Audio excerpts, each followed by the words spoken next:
Price checking کر رہے تھے تو ٹھیلے پہ بڑی بحث و مباحثہ ہو گیا. آپ کو یاد ہے بڑا بحث و مباحثہ ہوا, اور مزے کی بات ہے کہ ہم ٹھیلے والے کے خلاف بات کر رہے ہیں کہ وہ آپ کو مہنگا دے رہا ہے, تو کنزیومر کہہ رہا ہے کہ کوئی بات نہیں, اگر 2-4-5 روپے زیادہ لے رہا تو کیا ہوا. تو بات یہ ہے کہ 2-4 روپے آپ بڑی محنت سے کماتے ہیں, اور وہ اگر جائز منافع لے تو کسی کو بھی حرج نہیں, اور خدا نہ خواستہ ہم جائز منافع کے خلاف بھی نہیں, ہم تو کہتے ہیں کوئی بات نہیں, اور ہم جائز منافع میں بھی کہتے ہیں کہ اگر 1-2 روپے ایکسٹرا بھی لے لیے تو کوئی بات نہیں. لیکن اگر کوئی آپ کی جیب کاٹنے لگ جائے, اور ان حالات میں جہاں مہنگائی عروج پہ ہو, اور اس دوران بھی اگر آپ سے جو اصل قیمت ہے اس سے بھی زیادہ کو وصول کر, تو میں سمجھتا ہوں یہ زیادتی ہو. بالکل آپ صحیح کہہ رہے ہیں. اچھا شکیل بھائی مجھے یہ بتائیں کہ ایک بہت اہم ایشو پہ بات کرنے جا رہا ہوں. جی میں نے سوچا تھا جب آپ آئیں گے یہ آپ کے سامنے مدعا رکھوں گا. دودھ کی اگر بات کی جائے تو عید کے بعد جو کیٹل فارمر ایسوسی ایشن کے صدر ہے شاکر عمر گجر صاحب, وہ کہہ رہے ہیں کراس کر جائے گا 320-324 روپے کا دودھ ہونے جا رہا ہے, تو کیا اس بات پہ صداقت ہے کیا؟ اچھا میں سب سے پہلے تو یہ کنڈمٹ کروں گا کسی بھی ایسوسیشن کے عہدیدار کو کہ وہ پرائس کو اس طریقے سے کھڑے ہو کر اناؤنس نہ کریں. میں بالکل ٹوٹلی کنڈمٹ کرتا ہوں. بحیثیت کنزیومر ایکٹیوسٹ بھی میں یہ سمجھتا ہوں کہ ان کو اختیار نہیں ہے, اور کمپٹیشن کمیشن آف پاکستان ان تمام ایسوسیشنز کو جرمانے کر چکا ہے, جس میں شاکر عمر گجر صاحب کی ایسوسیشن بھی شامل ہے, اور دیگر دوسری بھی شامل ہیں, کہ جناب آپ ایسوسیشنز کو یہ اختیار نہیں ہے کہ آپ ریٹ جو ہے اناؤنس کریں. ہاں آپ کا کام ہے, آپ اس کے جو طریقہ کار ہوتا ہے اس طریقے پہ چلیں, آپ فالو اپ کریں. اور میں سمجھتا ہوں شاکر عمر گجر صاحب کا میں نام لے کر کہتا ہوں کہ وہ بہت زبردست ورکنگ کرتے ہیں, اور اگر وہ ورکنگ کے تحت چلیں تو وہ زیادہ بہتر ہے. ورکنگ کا طریقہ کیا ہے, جب جو کنٹرولر جنرل پرائزز ہے وہ کمشنر کراچی ہے, یہاں کراچی کی اگر میں بات کروں, لیکن اگر میں نواب شاہ جاؤں, حیدرآباد جاؤں, تو وہاں کنٹرولر جنرل وہاں کے کمشنر ہوتے ہیں نا. آپ نے اگر یہاں قیمت بڑھانی ہے یا بڑھنی چاہیے تو بالکل آپ جائیں. اچھا دو چیزیں اس میں تھوڑا سا آپ کے پروگرام کا فائدہ اٹھاؤں گا, کہ یہ کہتے ہیں کہ جی پیٹرول کی قیمت بہت بڑھ گئی ہے, 322 روپے پہ پیٹرول چلا گیا. ٹھیک ہے سر, 2022 یا 23 کا آپ اٹھا لیں 331 روپے یعنی کہ 332 روپے پیٹرول تھا, اور 180 روپے لیٹر دودھ بک رہا تھا. وہ کیسے بک رہا تھا؟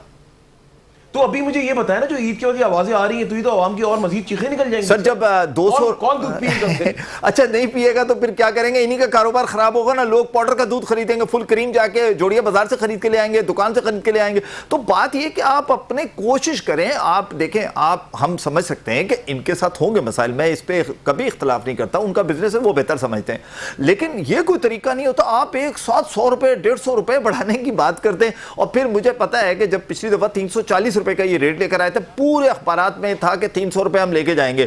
جب کراچی میں 57 شاپس, اور وہ اتفاق سے جب وہ کمیٹی بنی تو اس میں کمشنر کراچی نے مجھے بھی اس کمیٹی میں شامل کیا تھا, اور اسسٹنٹ کمشنر ہیڈ کوارٹر شامل تھی. تو جب اس کو ساری چیک کیے گئے تو 29 سیمپلز, اور جس میں 100% سیمپلز فیل ہوئے تھے, جس میں باقاعدہ اگر کہیں گے تو میں رپورٹس آپ کے ساتھ شیئر کر دوں گا, اس میں لکھا ہوا تھا کہ انسانوں کے استعمال کے لیے دودھ ہے ہی نہیں. یہ باقاعدہ لیبارٹری میں لکھا. بھی تو ہو رہی ہے شکیل بیگ صاحب بہت زیادہ کراچی میں, وہ پروگرامز میں نے بھی آپ کے ساتھ کیے جی بالکل میں جا کے. اچھا ایک بات اور ہے, یہ خود بھی ملاوٹ کرنے والوں کو پکڑتے ہیں. میں خود شاکر عمر گجر صاحب نے خود مجھے ایک دفعہ باقاعدہ بلایا کہ جناب دیکھیں یہ ملاوٹ ہو رہی ہے اس کے اوپر, اور میں اچھا ان کا نام ہم یوں لیتے ہیں کہ یہ چونکہ تھوڑے سے پڑھے لکھے شخص ہیں, اور اس انڈسٹری میں یہ چاہتے ہیں کچھ بہتری ہو جائے.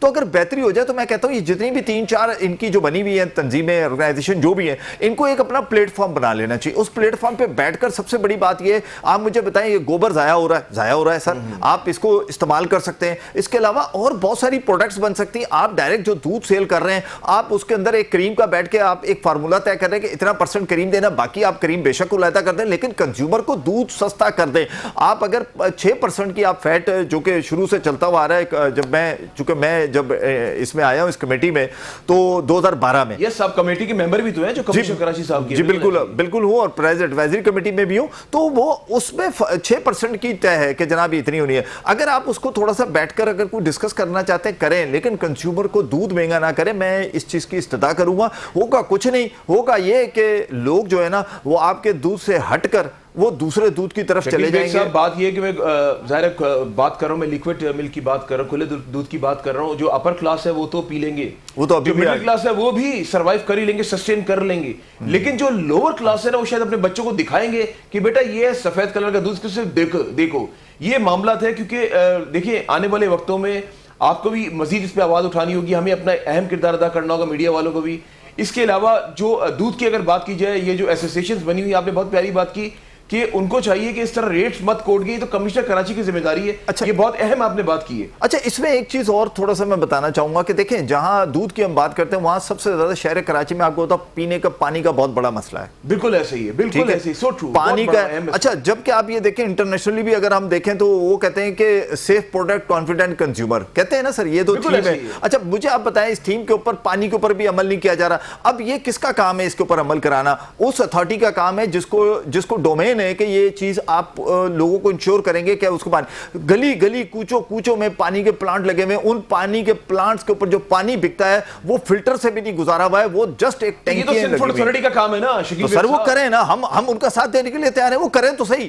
دیکھیں کسی کو، اچھا اگر وہ دکانیں کھول کے بیٹھے اس میں کئی لوگ ہیں وہ کہتے ہیں ہم نے لائسنس بھی لیا ہوا ہے. اچھا جب ان کے لائسنس کا پوچھتے ہیں تو وہ کہتے ہیں ہم نے ان کو بزنس کرنے کا لائسنس دیا. تو بزنس کرنے کا لائسنس تو ٹریڈ والوں کا ہے، ٹریڈ لائسنس تو KMC کا کام. سندھ فوڈ اتھارٹی، دیکھیں سوری ٹو کٹ یو، جس طرح آپ نے کہا کہ سندھ فوڈ اتھارٹی کی ذمہ داری ہے یہ، اور یہ بات حقیقت ہے، فیکٹ ان کی ذمہ داری ہے. آپ کیا سمجھتے ہیں سندھ فوڈ اتھارٹی کے انڈر میں اتنے سارے یہ جو چل رہے ہیں پلانٹس وغیرہ چل رہے ہیں، ادھر کوئی نظر ثانی چیک اینڈ بیلنس ہوتا ہوگا؟ نہیں کر سکتے، ان کے پاس فورس نہیں ہے نا اتنی بڑی. دیکھیں سب سے بڑا ان کے ساتھ پرابلم کیا ہے کہ ان کے پاس اتنے زیادہ فیلڈ فورس نہیں ہے. اچھا فیلڈ فورس نہیں ہے، بڑھائے نا، فیلڈ فورس کو بڑھائیں. بڑھانے کے علاوہ سب سے پہلا کام یہ کریں وہ کٹ کر دیں، یہ لگا دیں کہ جناب 144 لگائیں، کوئی بھی دفعہ لگا کر پانی بیچنے والے پلانٹ فوری طور پہ بند کریں. صاحب ان کے پاس اتنے اختیارات ہی نہیں ہیں. سر ان کے اختیارات نہیں ہیں، لیکن ان کے منسٹر بہت پاورفل ہیں، جو فوڈ کے منسٹر ہیں بہت زبردست وہ کام کر رہے ہیں اس وقت، اور میں اپریشیٹ بھی کروں گا. میں نے کئی ساری چیزیں دیکھی ہیں کہ انہوں نے بہت زیادہ اس کے اندر باقاعدہ وہ ڈیجیٹلائز قسم کے جیسے ای چلان ہو رہے ہیں، اسی طریقے سے فوڈ میں بھی وہ سسٹم لے کر آ رہے ہیں تاکہ جو ہوتا ہے نا کہ جناب خدا نہ خواستہ اس کے اندر انڈر دا ٹیبل کوئی کام ہوتا ہے وہ کہتے ہیں یہ بھی ختم ہونا چاہیے. تو ہم، لیکن اگر یہ پانی والا کام بہت ضروری ہے. دیکھیں ہم کہتے ہیں دودھ میں ملاوٹ ہو رہی ہے، لیکن پانی تو آپ سے چلے ہماری بیسک ہے. اگر مجھے بیسک ہی نہیں مل رہی، مجھے پینے کا پانی صحیح نہیں مل رہا، تو میں سمجھتا ہوں یہ کوئی اتنا مشکل کام نہیں ہے. باقاعدہ سندھ فوڈ اتھارٹی نے کسی ڈاکٹر صاحب کو بھی ہائر کیا جو مجھے پچھلے دنوں پتا چلا کہ وہ ایز اے کنسلٹنٹ اس چیز کو دیکھ رہے ہیں یا وہ ان کو سپورٹ کر رہے ہیں. تو بھائی وہ پہلے ان پلانٹ میں دیکھیں. اور اس میں آپ کو بتا دوں کچھ 2 ڈسٹرکٹ ہیں جس کو میں کہوں گا کہ ان 2 ڈسٹرکٹ کے اندر جو بہت زیادہ مجھے نظر آتا ہے کہ پلانٹ لگے. اور ڈسٹرکٹ سینٹرل میں میری رہائش ہے، میرے گھر کے پاس ہی، میں دور نہیں جاتا ہوں، میرے گھر کے پاس کوئی 3-4 پلانٹ ہیں جو میں عرصہ دراز سے سندھ فوڈ اتھارٹی کے مین بندے کو بتا کے تھک گیا ہوں کہ خدا کے واسطے ہماری صحت ان سے محفوظ کروا دو. لیکن مجھے نہیں پتا کیوں نہیں سوچ رہے. اور جبکہ پوری دنیا میں کہا جا رہا ہے کہ سیف پروڈکٹ کانفیڈنٹ کنزیومر کون سی سیف پروڈکٹ ہے جب پینے کا پانی مجھے صحیح نہیں مل رہا. اور یہ کام ہے سندھ فوڈ اتھارٹی کا، بنیادی ہماری ضرورت ہے سر پینے کا پانی. تو اچھا آپ نے پانی کی جہاں پر بات کی تو PSQCA کا بھی بڑا اہم کردار ہے سر. جو پانی کی بارڈرز اس پہ اگر سٹیمپ نہیں لگی PSQCA کی تو وہ رجسٹرڈ نہیں ہے، وہ نہیں بیچ سکتے، لیکن وہ بک رہا ہے شہر کے اندر. اچھا ایک چیز اور ہے، PSQCA کو بھی ویسے اپنے تھوڑے سے میرے خیال ہے کہ حالات کو ٹھیک کرنے کی ضرورت ہے.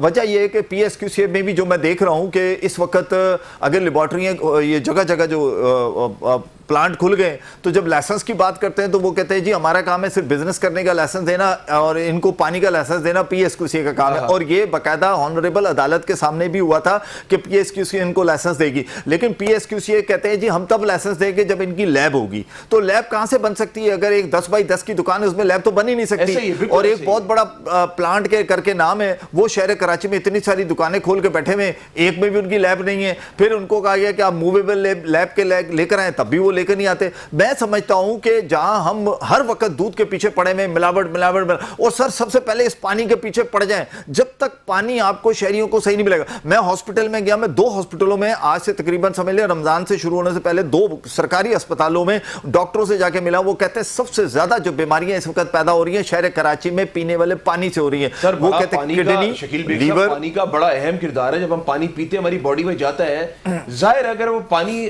ہائیجینک نہیں ہوگا تو باڈی میں جراثیم تو جنم لیں گے نا. اچھا شکیل بھائی صاحب مجھے یہ بتائیں کیونکہ ٹائم بہت کم رہ گیا، میں آپ سے یہ پوچھنا چاہ رہا تھا. دیکھیں رمضان المبارک کا بابرکت مہینہ چل رہا ہے. رمضان میں آپ نے بھی بہت ساری جگہوں پہ آپ نے وزٹس کیے. مجھے یہ بتائیں کہ رمضان کے مہینے میں جو کمشنر کراچی صاحب نے رمضان سے پہلے جو میٹنگز کی تھی اپنے تمام تر DCs کے ساتھ، اپنے تمام تر کراچی کے ACs کے ساتھ، آپ کیا سمجھتے ہیں کہ کراچی میں اس بار 2026 کے رمضان میں کیا عوام کو ریلیف ملا یا نہیں ملا؟ اچھا میں اس میں تھوڑے سی بات کرنا چاہوں گا. کمشنر صاحب کی بڑی خوش نصیبی ہے کہ جو سبزیاں تھیں وہ اس دفعہ وافر مقدار میں مارکیٹ میں آ رہی تھیں، جس کی وجہ سے آپ نے دیکھا ہوگا آلو، پیاز اور ٹماٹر یہ ان کی قیمتیں نہیں بڑھی. ٹھیک ہو گیا. اچھا یہ چونکہ بلک میں بہت آ گئی کیونکہ یہ ایکسپورٹ یہاں سے جو نکلتی ہیں آپ کو پتا ہے وہ بارڈر سارے بند پڑے ہوئے ہیں تو اس وجہ سے وہ ساری شہر میں آ گئی. دوسرا یہ کہ فروٹ کی بات کریں تو شعبان کے مہینے میں ہی فروٹ نے جمپ مارنا شروع کر دیا تھا. کمشنر کراچی نے بھی اس بات پہ کہا تھا کہ یہ نہیں بڑھنے چاہیے. اس میں دیکھیں بہت سی جگہوں پہ لوپ ہول ہے, اس میں کوئی شک نہیں ہے. کمشنر صاحب بھی اس کو آئیڈینٹیفائی کر چکے اپنے ڈی سی صاحبان کے سامنے بھی, اے سی صاحبان کے سامنے بھی.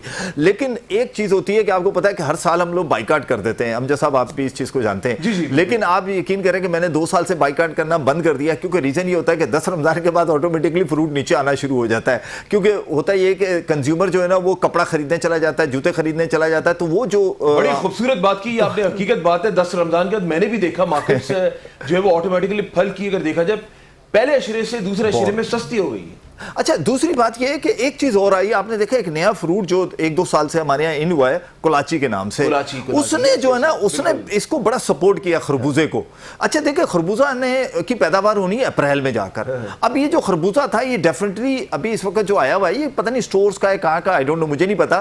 اچھا دوسرا یہ کہ کچھ چیزیں جو ہے نا پھل آپ نے دیکھا ہوگا کیلا سرکار کی لسٹ میں تھا 178 جبکہ مارکیٹ میں وہ 150 روپے بیچ رہا تھا. تو جب اس چیز کو میں نے دیکھا تو پتا چلا نیشنل ہائی وے سے جو گاڑیاں آتی ہیں کچھ جگہوں پہ 250 بھی بکا کیلا سر, شروع میں بالکل بکا اور اس میں سرکار کے ریٹ بھی اس ٹائم زیادہ تھے کیونکہ جو نیلامی ہو رہی تھی نا وہ ظاہر سی بات ہے منڈی کی ہوتی ہے. آپ نے تو باقاعدہ خود آپ کو یاد ہوگا جو ہم نے شہر میں 350 روپے کلو بک رہی تھی شملہ مرچ تو آپ نے پکڑ کے بتایا تھا کہ 35 روپے کلو وہاں پر ہے, مجھے یاد ہے اچھے طریقے سے. تو بہت ساری آئیڈینٹیفائی ہم نے کی ہیں چیزیں, لیکن مجھے صرف اس بات پہ ہے کہ کمشنر کراچی کو تھوڑا سا جو bureau of supply and prices department ہے اس کی طرف نظر دوڑانے کی ضرورت ہے کیونکہ اس دفعہ مجھے بیورو آف سپلائی کے لوگ مارکیٹ میں نظر نہیں آئے, نہ ان کے کوئی مجھے وہاں کیمپ نظر آئے, نہ ان کے اے ڈی صاحبان کوئی مارکیٹ میں کام کرتے ہوئے نظر آئے. مجھے نہیں پتا کیا وجہ ہے. جب کمروں میں رمضان کا مزہ لے رہے تھے نا وہ کیوں چاہیے, تو وہ تو یہ بیورو سپلائی کے ساتھ مسئلہ ہے. یہ بات میں نے ماضی میں بھی دیکھی, میں نے اس سال بھی دیکھی, اور مجھے یاد ہے میں تو سبزی منڈی پھل منڈی آپ کے ساتھ جا بھی چکا ہوں. کتنی بار ہم لوگ گئے رات کے ٹائم پہ کیونکہ رات کو وہاں پہ آکشنز ہوتے ہیں, سوتے ہوئے کو اٹھانے والے ہم لوگ ہیں نا. ایسے ہی جیسے رمضان میں نہیں, رمضان میں لوگوں کو ہوتا ہے نا سحری اٹھانے والے آتے ہیں تو آپ میڈیا اور ہم مل کر ان کو سارے گورنمنٹ کے سوئے ہوئے اداروں کو اٹھاتے ہیں. لیکن افسوس کی بات یہ ہے کہ اچھا جبکہ ان کے پاس مجسٹریل پاور بھی ہے, ان کے اے ڈی کے پاس وہ بھی تھی, لیکن مجھے نہیں سمجھ میں آیا کہ اس دفعہ ان کے آفیسرز کو ظاہر سی بات ہے کہ یا تو ان کے اختیارات یا تو ان کے اوپر سے ان کو نہیں ملے کہ جائیں یہ مارکیٹ میں اترے جا کر, ورنہ پچھلے سال یہ لوگ مارکیٹ میں جا رہے تھے جس کی وجہ سے بہت زیادہ فائدہ ہو رہا تھا لوگوں کو. کم از کم ایک آفیسر جاتا ہے اس کا امپیکٹ پڑتا ہے, اور میں سمجھتا ہوں یہ اس دفعہ امپیکٹ نہیں پڑا جس کا نقصان ہوا. اچھا شکیل بیگ صاحب میرا بالکل لاسٹ مومنٹ سے میرا بڑا اہم سوال ہے آپ سے. جی میں نے یہ سوال اپنے کچھ افسران سے بھی کیا, انہوں نے بولا وہ بہت طاقتور لوگ ہیں, ان کو ہٹانا بڑا مشکل کام ہے. صدر میں ایک پوری لائن پٹی آپ کو پتا ہے پوری لائن سے جو ہے پتھارے کھڑے ہوئے, ابھی ادھر آپریشن کیا ان لوگوں نے دھاوا بول دیا اور وہ خود ہی چاقو مار لیتے, خود ہی چھریاں نکال لیتے, خود ہی اسلحہ نکال لیتے. ابھی وہاں پہ فائرنگ بھی ہوئی ہے, کچھ لوگ زخمی بھی ہوئے, آپ کو یاد ہوگا. تو اس کو وہ اتنے طاقتور لوگ ہیں. ہاں میں ٹھنڈا سانس لوں گا کیونکہ یہ واقعی بہت کرٹیکل سی سچویشن ہے وہاں کی. لیکن مجھے یاد ہے کہ کراچی میں شعیب احمد صدیقی صاحب کمشنر تھے, اور جب ان کے خلاف آپریشن ہوا تھا اور آپریشن کے بعد یہ صفحہ ہستی سے ہٹا دیا گیا تھا اور کافی عرصے تک وہ وہاں پر نہیں لگے تھے دوبارہ ٹھیلے ٹھیے جو بھی. مجھے یاد ہے بھی پچھلے دنوں میں نے خود ایک ویڈیو دیکھی, سب انسپیکٹر تھا یہ ایس آئی تھا, اس کے ساتھ جس طریقے سے بدتمیزی کی گئی تھی, جس طریقے سے اس کی وردی میں بھی اس کا لحاظ نہیں کیا گیا تھا. دیکھیں مافیاز کس طرح بنتی ہیں, مافیاز اسی طرح بنتی ہیں کہ جب وہ جگہ اپنی قبضہ کر کے بیٹھ جاتے ہیں اور کئی سالوں سے وہ صدر کی جو لائن ہے اس پہ قبضہ کیا ہوئے لوگ. لیکن جو آپ یہ دیکھیں نا کہ وہ جو مارکیٹ ہے آپ کے سامنے وہ پوری قبضے سے خالی کرائی گئی تھی نا, وہ بھی تو ہوئی ہے نا. آپ کو یاد ہوگا کہ وہاں پر ایک ہم ٹی وی شو کر کے آ رہے ہیں, اس کے 2 دن کے بعد وہ مارکیٹ. شکیل بیگ صاحب آپ یہ سوچیں, مزے کی بات تو یہ ہے کہ وہ جب ابھی آپریشن کیا اس کے 2 دن بعد دوبارہ وہاں پہ لگا دی گئی. اب یہ سوچیں جب وہاں پہ فائرنگ بھی ہوئی, بہت کچھ ہوا وہاں پہ. نہیں مجھے تو یاد ہے کہ آپ کو یاد ہوگا بھی اسی آرام باغ جو ہے اعظم بغوار صاحب, اس کے اوپر بھی حملہ ہوا تھا کیونکہ وہ بھی انکروچمنٹ کے اوپر کام کر رہے تھے لیاری میں. اور ابھی بھی وہ مزے کی بات ہے کہ وہ ابھی بھی نہیں رک رہے, ابھی بھی وہ اپنی جو کیمپین ہے اس کو کنٹینیو کیے ہوئے. لیکن میں یہاں پر یہ ضرور کہوں گا کہ ان چیزوں کو تھوڑا سا دیکھنے کی ضرورت ہے. یا تو ان کو کوئی ایسی جگہ دی جائے کہ جو مستقل طور پر یہ بالکل آپ صحیح کہہ رہے ہیں, یا تو ان کو کوئی جگہ دی جائے اور تاکہ یہ مستقل طور پہ اپنا کاروبار جاری و ساری رکھیں.